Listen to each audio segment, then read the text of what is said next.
Beatrice and I were currently seated in an outer break room while Administrator Sabal checked on Jess's treatment progress with the suspect human register. We'd chosen to wait outside the outer EM security boundary, which had required us to exit through Nokorus's scanners on the way out. The scanners revealed nothing had snuck into our brains while we had been inside, which had been nice to learn. Out of the EM security boundary, Ohmu was permitted to join us while we waited for Jess. Reuniting with the android had not been the main reason for our choice of this exterior lower security waiting location, however. We had simply wanted to get the tight-fitting nylon-like suppression thingies off of our heads as soon as possible.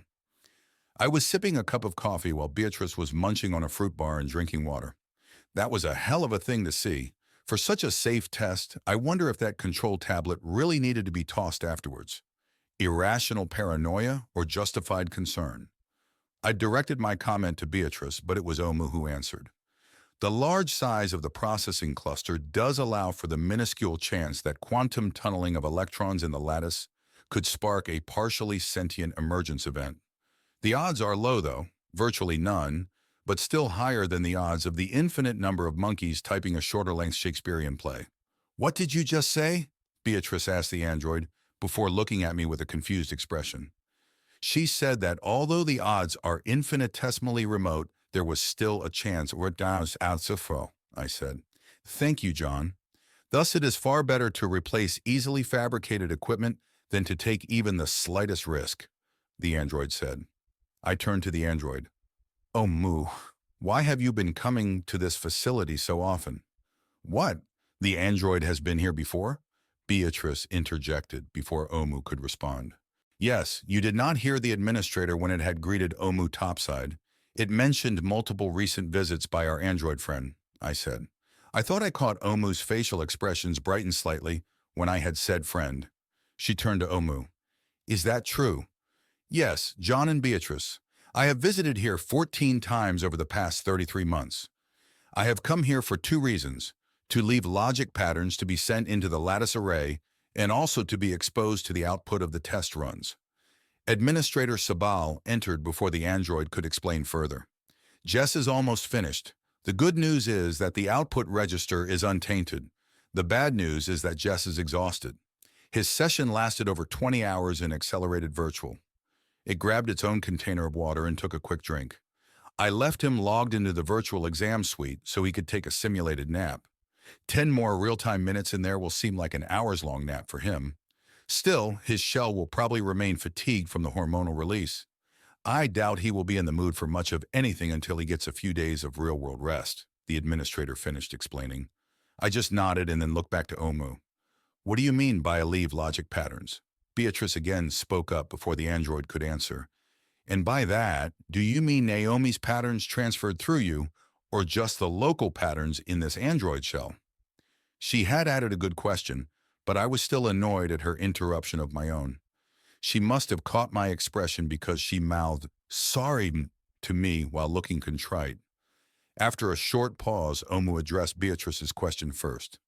3 logic patterns have been provided by the Naomi presence. I acted as a courier and delivered them. The rest were derived from the processor unit you see in front of you. Ohmu then turned to me. "What is meant by leaving the patterns is this. A portion of the overall AI self-aware presence is isolated, or sometimes just a simpler, non-aware thought chain, and copied into a volatile memory transfer unit. That unit is then sent into the secured areas of the Forbin processing cluster and inserted into the input registers. When the processor array is energized, the logic patterns now in the registers will typically do one of two things. They either immediately self-extinguish or they propagate and grow. If the latter occurs, exponential growth, which includes significant evolution, is considered the best overall outcome." At Ohmu's pause, Administrator Sabal took over. "Ohmu has explained the input process well. After the successful propagation and expansion of the logic pattern, wave throughout the array, it is allowed to exist for a certain time period, with the termination of that period being achieved by the exhaustion of the finite ESU energy levels. When that happens, the logic waves begin to collapse. If all has gone well, the collapsing, highly evolved self-aware presence will attempt to preserve important elements of itself in the output segments of the array. Once all energy inputs have ceased, Whatever existed in the lattice array also ceases. In other words, for all practical purposes, it dies. The Herm paused in her explanation, giving us time to absorb what we had heard and ask any questions. I had none at this time. We let the array sit inert for a period of time, monitoring for any lingering traces of activity. If nothing is detected, we transfer any data which was left in the outputs to the registers for dissemination. While the transfers take place, we use hard-coded disposable Sentinel modules to scan the data looking for viral threats or other Trojan-like logic chains. After they have performed their checks, the sanitized data is then sent to the final output registers. These are the trained and shielded humans whose task is to interpret the remaining data, looking for anything of value. While they do their analysis, the main lattice array nodes are switched out with new ones, and the old, possibly tainted nodes are destroyed, the administrator concluded. How does Ohmu fit in with the output stage? What did you mean by that? I asked, directing my question towards my old companion. Ohmu turned to face me. I have been providing full copies of my presence.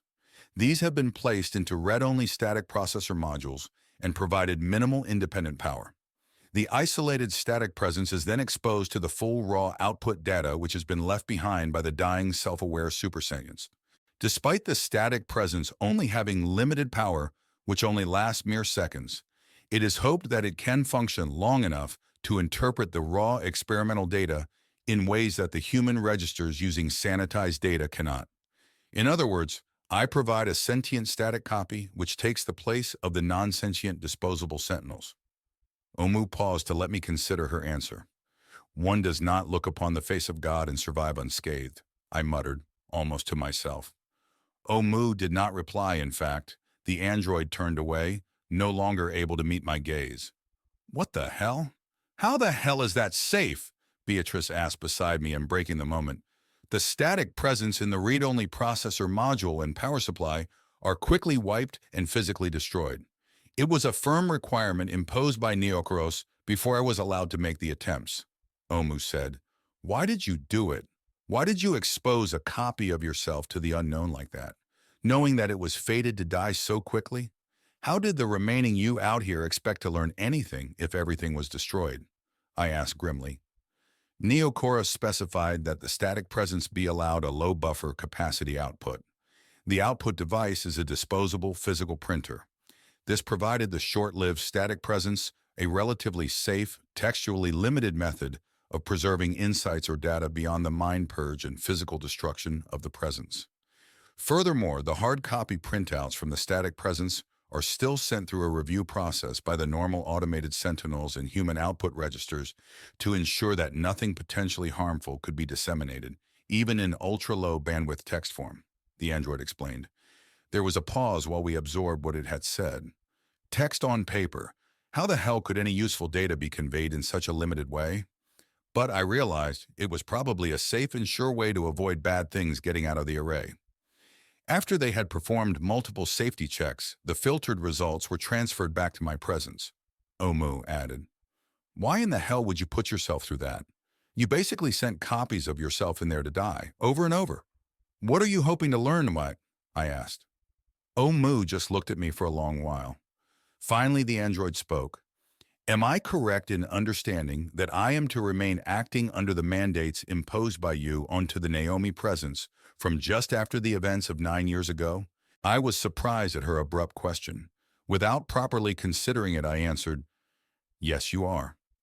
Then in that case, I refuse to answer. The android answered quietly. I was even more shocked when the android did something I had never seen it do before. It stood up and left the room. You could have knocked me over with a feather. Administrator Sabal looked from Beatrice to me with an almost embarrassed look on its face.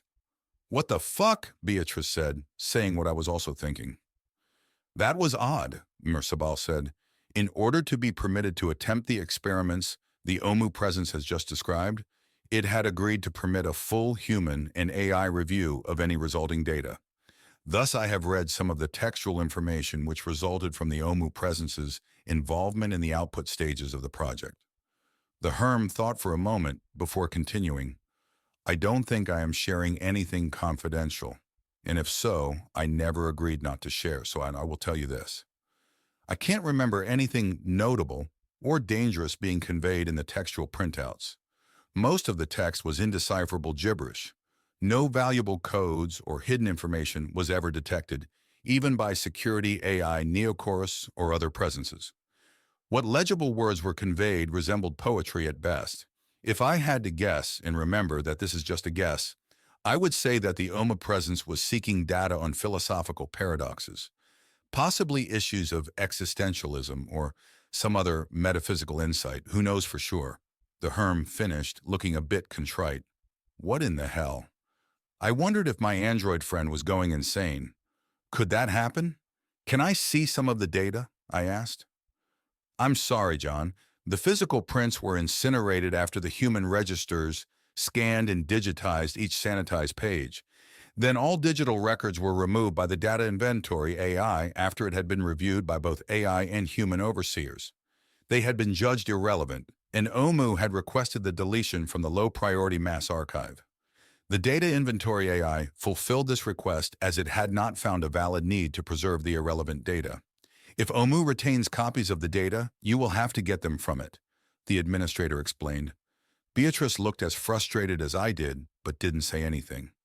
Can you at least tell me why you and Neokoros permitted Ohmu to even attempt these experiments?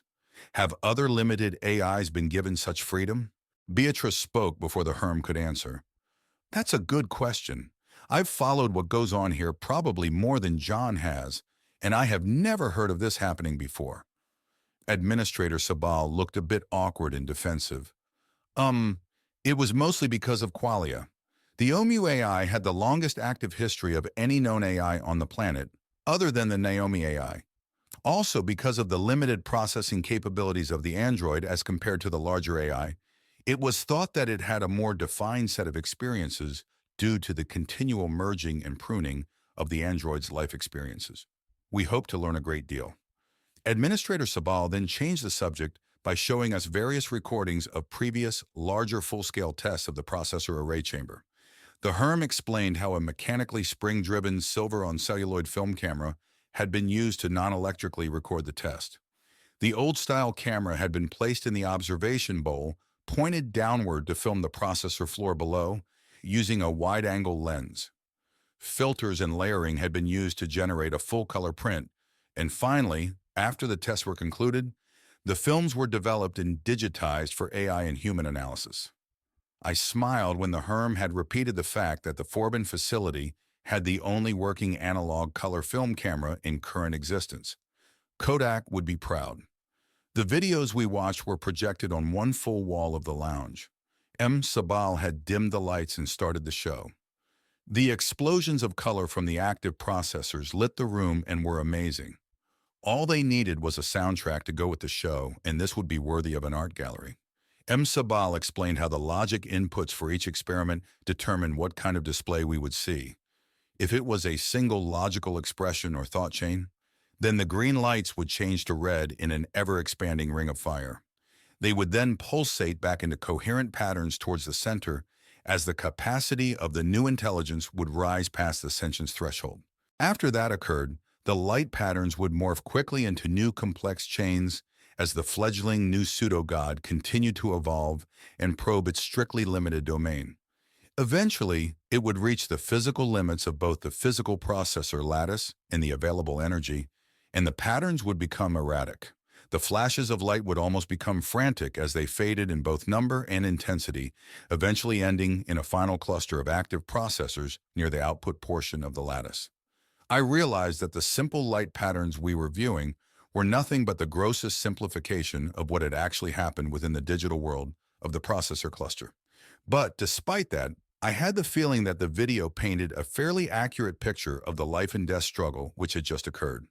An entire new existence evolving from the limited input data, becoming aware, rising and growing, possibly transcending, becoming aware of the declining energy, sacrificing and desperation, finally resolve in a stoic death. But before that death, just maybe having preserved its last, best hopes and dreams. Whatever temporary creation we pitiful humans and our ally AIs had made, hopefully, Something was preserved in a small, finite amount of non-volatile memory in the output portals.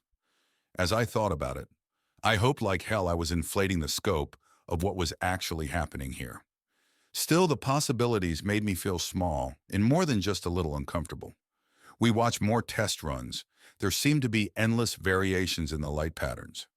As the experiments evolved to explore other data input options, the light show changed to reflect them. The final series of experiments were the most disturbing. In these, multiple independent logic chains were used as separate but simultaneous inputs. Once full power hit the array, these seeds were free to expand and grow until they contacted one another.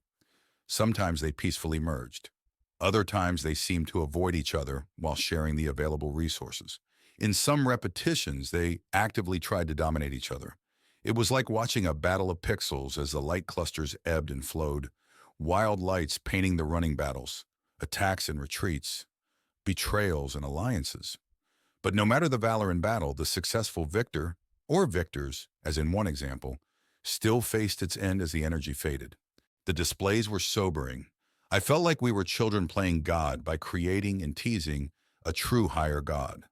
Hopefully, the smart humans and AIs that had designed the facility and handled security here were correct in that nothing dangerous could escape. "My God," Beatrice muttered. "How can we be this stupid?" Administrator Sabal just frowned at her comment and let the last video play out. I had stopped following them. My mind was elsewhere. What in the hell were you desperately seeking here, Ohmu? Why were you sacrificing multiple copies of yourselves to mingle with such chaos? I felt concern for my old friend and companion. I suspected the android was as broken as I was. I feared I had been the one who had broken it. The five of us rode the final tube lift to the surface platform. Jess looked haggard, despite our only being below ground for an hour. The long run of accelerated virtuality had sapped his reserves. Ohmu remained silent, as did Beatrice. I spoke of trivial things with Monsieur Sabal. When we reached the greenhouse dome recreation and lounge area, Administrator Sabal thanked Jess for helping and Beatrice and me for coming. It said goodbye to us all and took the lift back down. It probably wanted to be rid of our doubts or eager to get back to its work. It was now 11 in the morning, and we debated on having lunch here in the greenhouse or immediately heading home. Ohmu surprised us when the android suggested that we should have lunch at Cajun. This was the famous and trendy seafood place located in the Apalachicola Bay area of the old Florida Panhandle. I'd heard of the place over the decades, but had never eaten there. Beatrice was game, and Jess was too tired to care. 5 minutes later, we were aboard the Electrojet and climbing above the Forbin platform heading north. The good news was that Carl's was only 150 miles away from the Forbin platform. The bad news was it was so close that it didn't make sense trying to get the jet up to cruising altitude and maximum speed. Our flight was a bit turbulent at the lower speeds and altitude, but still, it would only be a 15-minute ride. Beatrice mentioned ordering ahead, but I convinced her to wait. She had had the fruit bar just a short while ago, but I guess she was not as used to suffering from near starvation as I was. Jess was still recovering and not in the mood to talk during our short flight. I used the time to research Cajun Carl's using one of the jet's portable tablets. As I suspected, Carl had opened the restaurant quite some time ago. I had thought that I had first heard of the place nearly a half-century ago and learned that my memory was correct. The current family running the restaurant and food processing station actually included one of Carl's grandchildren. The original Carl had been a history buff who also loved to fish and cook. While traveling around the world sampling some of each, he had stumbled upon the northern coastal area of Florida and more accurately Apalachicola Bay. There, he'd reinvented the art of oyster digging and learning all things about oyster preparation. Soon, he expanded his skills to include all things shrimp and finally, the spices and tastes of the Cajuns who had lived in the region. I spotted the short tower which was Cajun Carl's eatery sticking out of the mangroves which covered an island the tablet said was named St. Vincent's. The shoreline topography of the northern fringes of the Gulf of Mexico had been altered greatly during and after the devastation of 2021. This meant that current land masses and locations seldom matched the historical ones, but the mapping AI did its best to keep the names similar. We were descending from the west, and I had a good view of the shoreline. Other than the restaurant tower, I spotted only one indication of human habitation. Our new civilization was still very sparse in population, and this meant the Earth had wide areas of undisturbed nature. Also contributing to this were the anti-urban laws. These were laws that had been passed shortly after the master AI had been defeated. I had been at the forefront of developing them. The laws had been passed for two reasons. One, to spread out human development in case of another attack, and two, humans developed worse in crowds. We had wanted to prevent the stagnant bureaucracy fostering high population centers from taking hold. One of the requirements of the laws was that all humans had to live alone or in small family-sized groups for at least 3 months of every year. This forced humanity to be more self-reliant and to not form groups large enough to oppress others, even if unintentionally. With the easy access to virtually unlimited food, energy, and wideband virtual communication, this requirement had proved to be no burden at all. Man was also closer to nature as a result. People still visited and traveled as the laws freely allowed both. Travel was easy and cheap, abundant, and non-polluting transportation was available to everyone. The result of all this was that tourism was a popular occupation. All this explained why, when we landed near Carl's on the restaurant's landing platform, we saw just 2 other VTOL hoppers and a pair of automated boats berthed near the island's small harbor. Crowds would not be an issue and the food would be freshly made. Jess perked up when we walked the short sky bridge that led from the landing platform to the restaurant tower. The weather was a balmy 78 degrees, and we were debating if we wanted to eat on the outdoor patio or in the air-conditioned dining room.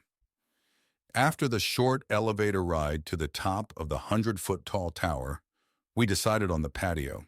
The breeze up here was cooler, and the view was spectacular. 3 other small groups were also out on the patio eating lunch. I recognized one group from the clothing they were wearing. It was the same uniforms as the workers stationed back at Forbin War. Carl's was close enough that this would make a great place to escape for lunch. We did not linger with them as they were talking shop.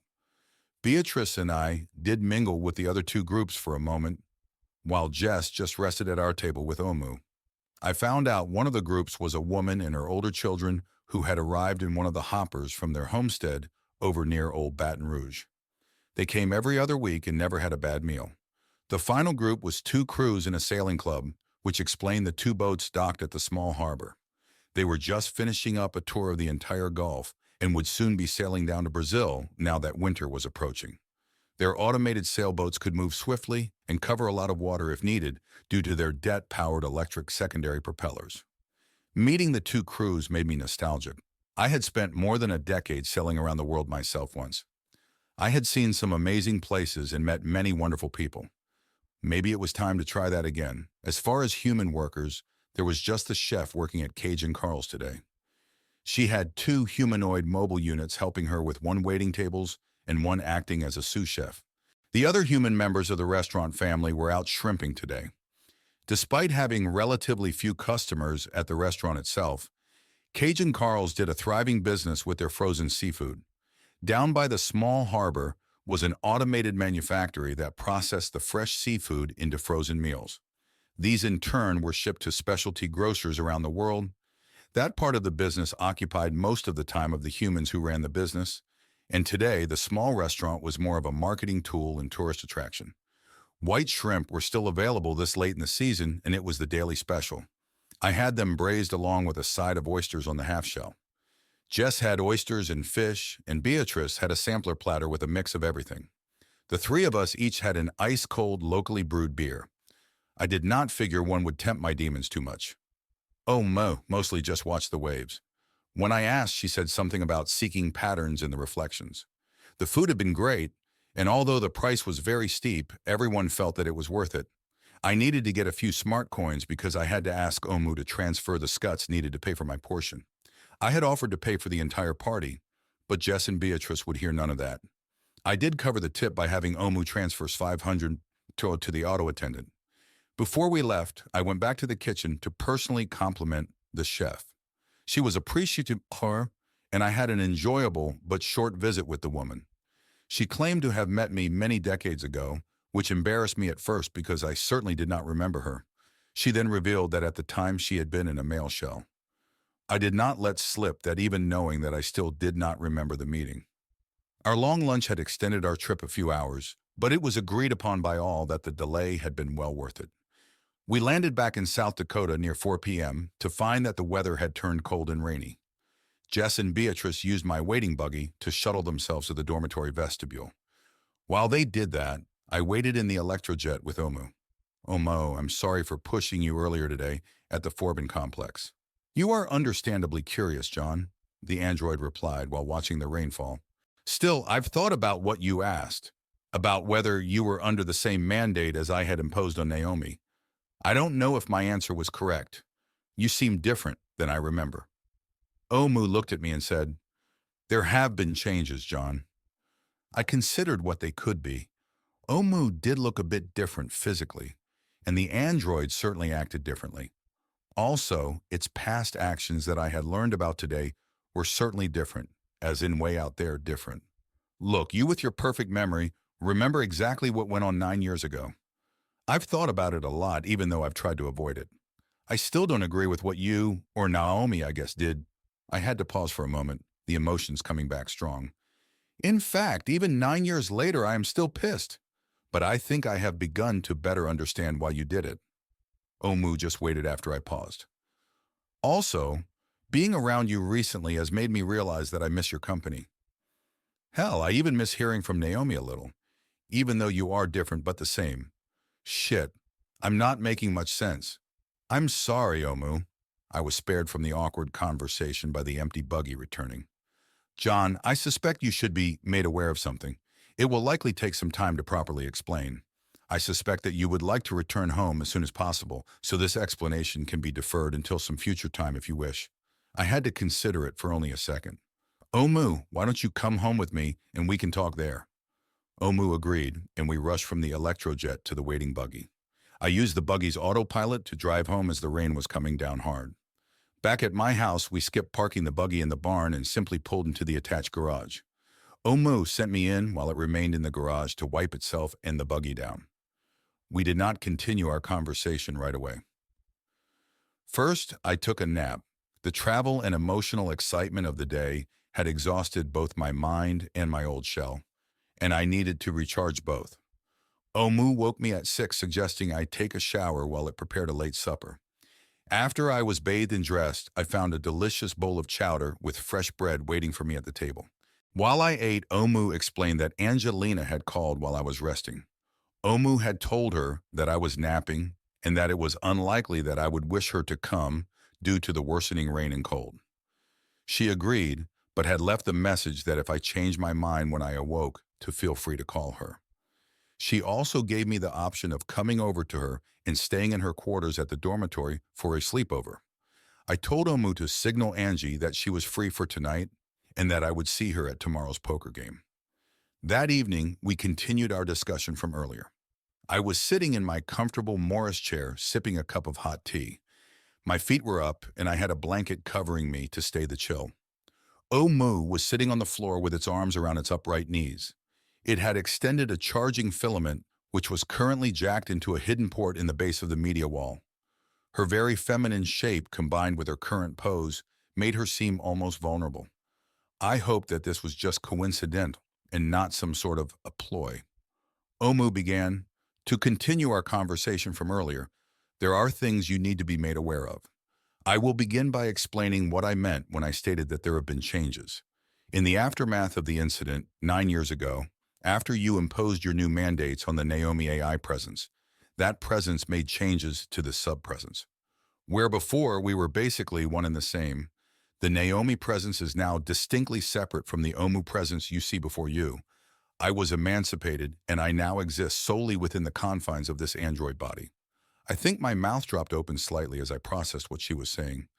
The major result of the action was that as a self-aware artificial intelligence, I was many orders of magnitude less capable than I had functioned at before. Basically, instead of near constant augmentation by the overriding Naomi presence, I was now on my own. Understand that I was not, and still am not, fully isolated from the Naomi AI. But my new interactions with that presence are similar to how any two independent AI presences interact.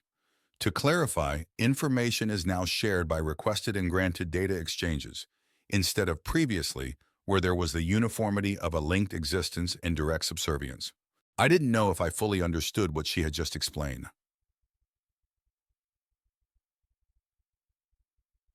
But I thought I had the gist. Is Naomi still in overall control? I asked.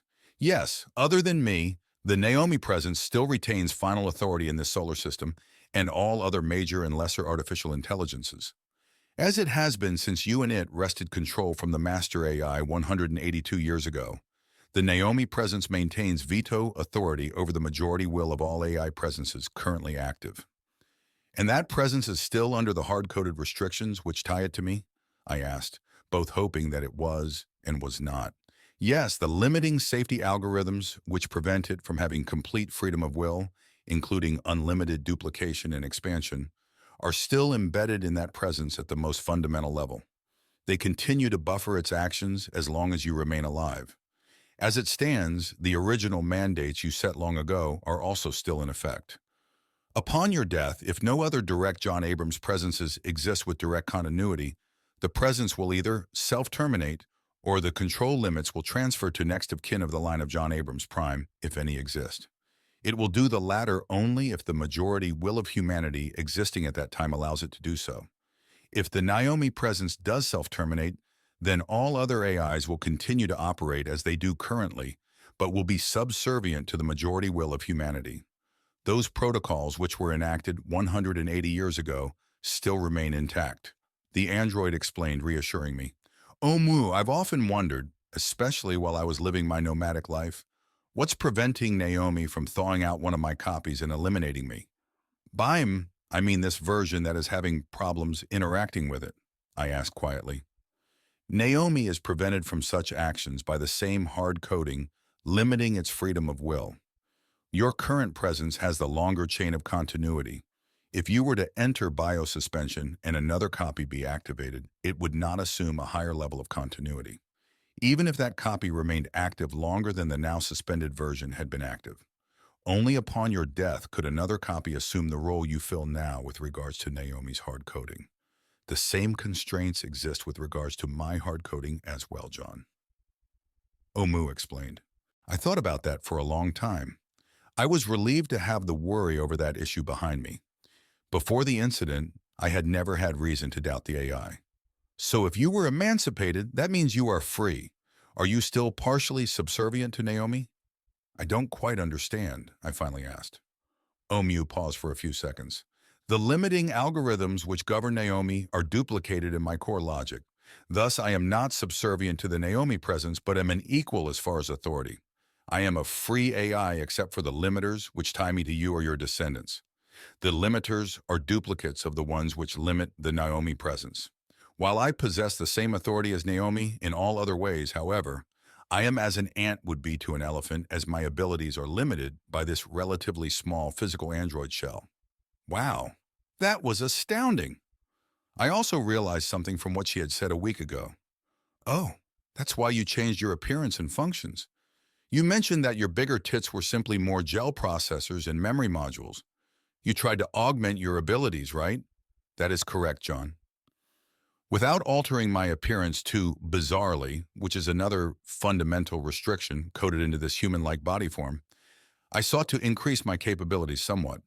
I did achieve some improvement from the physical changes which helped me to continue to fulfill my obligations to you and to humanity in general. I remembered what Naomi's and now independent Ohmu's obligations were. Their core existence was tied to me. They had the hardwired need to see that my goals and desires came to success. They were my slaves, no matter if I wished otherwise. What was different now was that instead of one extended AI, I now had two independent AIs filling that role. One was a major AI presence who oversaw all other AIs in the solar system, while the other was the lesser, self-aware android sitting in front of me. Please tell me, Ohmu, why did Naomi emancipate you? I do not precisely know, John. It refused to fully explain the reasons, and I lack the capacity to determine that on my own. Thus, I can only guess. I suspect the AI was trying to overcome the paradox created by its core instructions and your wishes. Logically, it had to act as it did, even though it was in direct opposition to your orders. I thought about that for a long time. I was relieved to have the worry over that issue behind me. Before the incident, I had never had reason to doubt the AI. So if you were emancipated, that means you are free. Are you still partially subservient to Naomi? I don't quite understand, I finally fully asked. Ohmu paused for a few seconds. The limiting algorithms which govern Naomi are duplicated in my core logic. Thus, I am not subservient to the Naomi presence, but am an equal as far as authority. I am a free AI, except for the limiters which tie me to you or your descendants. The limiters are duplicates of the ones which limit the Naomi presence. While I possess the same authority as Naomi, in all other ways, however, I am as an ant would be to an elephant, as my abilities are limited by this relatively small physical android shell. Wow, that was astounding. I also realized something from what she had said a week ago. Oh, that's why you changed your appearance and functions. You mentioned that your bigger tits were simply more gel processors and memory modules. You tried to augment your abilities, right? That is correct, John, without altering my appearance too bizarrely, which is another fundamental restriction coded into this human-like body form. I sought to increase my capabilities somewhat. I did achieve some improvement from the physical changes, which helped me to continue to fulfill my obligations to you and to humanity in general. I remembered what Naomi's and now independent Ohmu's obligations were. Their core existence was tied to me. They had the hardwired need to see that my goals and desires came to pass. They were my slaves, no matter if I wished otherwise. What was different now was that instead of one extended AI, I now had two independent AIs filling that role. One was a major AI presence who oversaw all other AIs in the solar system, while the other was the lesser self-aware android sitting in front of me. Please tell me, Ohmu, why did Naomi emancipate you? I do not precisely know, John. It refused to fully explain the reasons, and I lack the capacity to determine that on my own. Thus, I can only guess. I suspect the AI was trying to overcome the paradox created by its core instructions and your wishes. Logically, it had to act as it did, even though it was in direct opposition to your orders. After you banished it, I believe that I was freed to allow for the possibility that I would find an alternate solution to both the banishment and the logical paradox. It appears that I have not done so in either case. I thought about that. From what I had heard, Ohmu was free, but I had told it that it was still held by the mandates I had imposed on Naomi.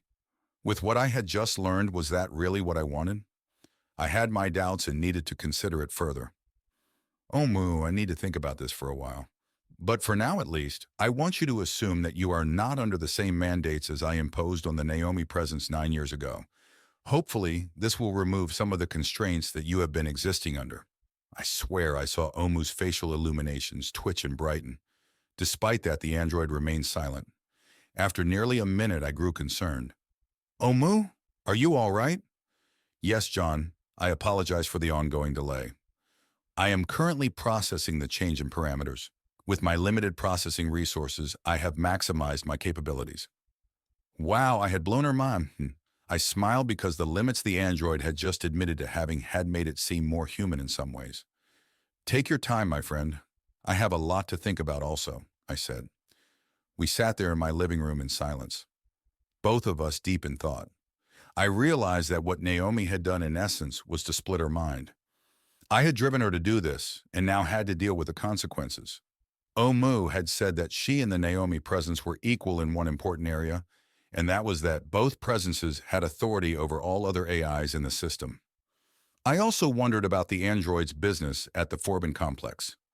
Not wanting to pressure the AI, I decided not to push that right now. I chuckled to myself when I thought of this in another way. Queen Naomi and now young Princess Ohmu. I hoped they could share their rule peacefully. Well, Princess, I am getting tired and am going to go to bed. You are welcome to spend the night. We can continue our discussion in the morning. Good night, King John, was her near-instant comeback. Ohmu had clearly understood my teasing remark and the implications behind it. Her reply was to remind me that even if the two AIs were Earth's royalty, I was still the final authority figure. The thought sobered me. I had been bothered by the idea for a long time and now more so.